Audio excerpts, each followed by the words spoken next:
Perkenalkan, kami dari kelompok 1 Tafsir Ayat dan Hadis yang beranggotakan 1 Lia Murtiningsih dengan NIM 205221240, Rumiatun dengan NIM 205221264, Aini Nur Indah Liasari dengan NIM 205221265, dan yang terakhir Muhammad Alfian Syahrudin dengan NIM 205221267 akan mempresentasikan hasil diskusi kelompok kami, yaitu tentang konsep mencari nafkah dan bekerja. Yang pertama, pengertian nafkah dan pengertian bekerja. Nafkah secara bahasa berasal dari kata nafaqo yanfaqu nafaqoh, yang berarti belanja atau biaya. Nafkah juga diambil dari suku kata infaqo yanfaqu infaq, yang berarti mengeluarkan, membelanjakan, atau membiayai. Sedangkan secara terminologi, nafkah merupakan mencukupi makanan, pakaian, dan tempat tinggal bagi yang menjadi tanggung jawabnya. Nafkah juga merupakan segala sesuatu yang memiliki nilai manfaat atau nilai materi yang dapat diberikan suami terhadap istri, anak, dan anggota keluarga lainnya sebagai bentuk tanggung jawab untuk memenuhi kebutuhan orang yang ditanggungnya. Dalil tentang nafkah. Yang ke-1 yaitu Al-Quran Surat Al-Baqarah ayat 233. Dan kewajiban ayah memberi makan dan pakaian kepada para ibu dengan cara ma'ruf. Seseorang tidak dibebani melainkan menurut kadar kesanggupannya. Berdasarkan ayat tersebut, dapat diketahui bahwa kewajiban nafkah hanya diberikan kepada yang berhak, yaitu dengan memberi sesuai kebutuhan, bukan menentukan jumlah nafkah yang harus diberikan kepada dikhawatirkan terjadinya pemborosan penggunaan dalam keadaan tertentu. Yang kedua yaitu Al-Quran Surat At-Tolak ayat 6. Tempatkanlah mereka atau para istri di mana kamu bertempat tinggal menurut kemampuanmu, dan janganlah kamu menyusahkan mereka untuk menyempitkan atau hati mereka. Ayat tersebut menjelaskan bahwa kewajiban bagi suami memberi tempat tinggal yang layak sesuai dengan kemampuan suaminya kepada istri. Jangan sekali-kali berbuat yang menyempitkan dan menyusahkan hati istri itu dengan menempatkannya pada tempat yang tidak layak atau memberikan orang lain tinggal bersama dia. Yang ketiga yaitu Al-Quran Surat At-Tolak ayat 7. Hendaklah orang yang mampu memberi nafkah menurut kemampuannya, dan orang yang disempitkan rezeki hendaklah memberi nafkah dari harta yang diberikan Allah kepadanya. Allah tidak memiliki beban kepada seseorang, melainkan sekedar apa yang Allah berikan kepadanya. Allah kelak akan memberikan kelapangan sesudah kesempatan. Ayat ini menjelaskan tentang kewajiban suami untuk memberi nafkah dan sebagainya, dengan menyatakan bahwa hendaklah orang yang mampu, yaitu mampu dan memiliki banyak rezeki, untuk memberikan nafkah kepada istri dan anak-anaknya sebatas kadar kemampuannya, dan dengan demikian hendaklah ia memberi sehingga anak istrinya kelapangan dan keluasan berbelanja. Dan orang yang disempitkan rezekinya, yaitu orang terbatas penghasilannya, maka hendaklah ia memberi nafkah dari harta yang diberikan Allah kepadanya. Artinya jangan sampai dia memaksakan diri untuk nafkah itu dengan cara mencari rezeki dari sumber yang tidak direstui Allah. Allah tidak memikulkan beban kepada seseorang melainkan sesuai dengan apa yang Allah berikan kepadanya. Karena itu janganlah atau istri menuntut terlalu banyak yang melebihi kadar kemampuan suami, karena Allah akan memberikan kelapangan sesuai setelah kesulitan. Sebab wajibnya nafkah.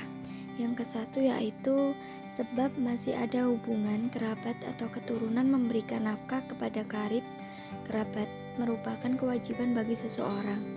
Apabila mereka cukup mampu dari karib kerabatnya itu benar-benar memerlukan pertolongan karena miskin dan sebagainya. Yang kedua yaitu sebab pemilikan seseorang wajib memberikan nafkah terhadap yang dimilikinya, seperti hamba saya dan binatang pemeliharaan harus diberikan makanan dan minuman yang bisa menopang hidupnya. Bila seseorang tidak mau melaksanakannya, maka hakim boleh memaksa orang tersebut untuk memberikan nafkah kepada binatang peliharaan dan pelayannya. Yang ketiga yaitu sebab perkawinan. Perkawinan merupakan salah satu sebab wajibnya nafkah, karena dengan adanya akad nikah, seorang istri menjadi terkait dan dengan suaminya, mengasuh anak serta mengatur rumah tangga dan lain sebagainya. Maka semua kebutuhan istri menjadi tanggung jawab seorang suaminya. Macam-macam nafkah. Yang pertama, nafkah diri sendiri. Seseorang harus mendahulukan nafkah untuk dirinya dari nafkah kepada orang lain. Dengan sabda Rasulullah SAW, mulailah dengan diri engkau, kemudian bagi orang yang berada di bawah tanggung jawabmu. Hadis riwayat Muslim, Ahmad bin Hanbal, Abu Dawud dan An-Nasai dari Jabir bin Abdullah. Yang kedua, nafkah seorang terhadap orang lain. Kewajiban nafkah terhadap orang lain menurut kesepakatan ahli fikih ada dua yang menyebabkan terjadinya nafkah. Yang pertama, hubungan perkawinan. Hubungan perkawinan yaitu suami diwajibkan memberi nafkah kepada istrinya yang taat bagi baik makanan, pakaian, tempat tinggal, dan lain-lain menurut keadaan di tempat masing-masing dan menurut kemampuan suami. Yang kedua, hubungan kekerabatan. Sebab kekerabatan yaitu bapak atau ibu. Jika bapak tidak ada, wajib memberi nafkah pada anaknya, begitu juga pada cucu, tetapi dengan syarat anak kecil dan miskin. Bekerja. Dalam Islam terdapat beberapa istilah tentang kerja atau bekerja, antara lain amal, kerja, pas, pendapatan, syakra, untuk mempekerjakan atau mengguna, ada untuk upah atau penghargaan, ibtighah pada Allah, mencari keutamaan Allah. Yusuf Qadari berpendapat mengenai pengertian kerja, yaitu segala usaha maksimal yang dilakukan manusia, baik melalui gerak tubuh ataupun untuk menambah kekayaan, baik dilakukan secara perorangan atau secara kolektif, baik untuk pribadi maupun orang lain. Dalam Islam, pekerja atau orang yang bekerja adalah mereka yang menyumbangkan jiwa dan tenaganya untuk kebaikan diri, keluarga, masyarakat, maupun negara, tanpa menyusahkan dan menjadi beban bagi orang lain. Dalil tentang bekerja. Yang pertama, Surah Al-Baqarah ayat 286 yang menegaskan bahwa merupakan suatu kewajiban setiap manusia untuk melakukan yang terbaik dalam memikul amanat dan tanggung jawab, karena Allah tidak akan memberikan seseorang dengan sesuatu yang tidak mampu dilakukannya.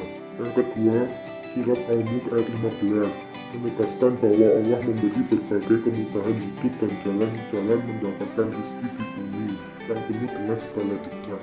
Sesuai dengan ayat tersebut yang artinya, Dialah yang telah menciptakan bumi dan isinya, maka selalu tunduk patuh, pergilah ke segala penjuru bumi dan makanlah rezekinya, hanya kepadanya tempat kembali. Yang ketiga, Surah Al-Jum'ah ayat 10. Bila salat telah dilaksanakan secara sempurna, berpencarlah kamu di bumi, carilah limpahan karunia Allah, dan zikirlah kepada banyak-banyak agar kamu sekalian berhasil. Prinsip-prinsip bekerja dalam Islam. Yang pertama adalah niat bekerja hanya untuk beribadah kepada Allah. Yang kedua, kerja adalah untuk memakmurkan alam semesta. Yang ketiga, tujuan dan orientasi bekerja adalah sebagai investasi amal soleh untuk kebahagiaan hidup di dunia terpenuhi, keseimbangan, kebutuhan jasmani dan rohani. Yang keempat, mencari penghasilan yang halal. Yang kelima, bekerja pada bidang-bidang yang baik serta menghindari segala yang diharamkan atau kotor atau keji. Yang keenam, mengangkat dan mendelegasikan pekerjaannya pada ahlinya. Yang ketujuh, membayar zakat sebagaimana yang telah dijelaskan dalam surah At-Taubah ayat 103. Dari keterangan di atas dapat kita simpulkan bahwa bekerja dan mencari nafkah itu sangat berkaitan. Bekerja untuk mendapatkan rezeki yang halalan thayyiban, termasuk ke dalam jihad di jalan Allah yang nilainya sejajar dengan melaksanakan rukun Islam, yang mana rezeki tersebut akan dipergunakan untuk memberikan nafkah kepada orang-orang yang menjadi tanggung jawabnya. Wujud dari kita bekerja selain mendapatkan rezeki yang halal adalah pengakuan dari lingkungan atas prestasi kerja kita. Sesungguhnya Allah suka kepada hamba yang berkarya dan terampil, dan siapa yang bersusah payah mencari nafkah untuk keluarga, maka dia serupa dengan seorang mujahid di jalan Allah Azza wa Jalla. Hadis riwayat Ahmad. Sekian presentasi dari kami. Saya ucapkan terima kasih. Wassalamualaikum warahmatullahi wabarakatuh.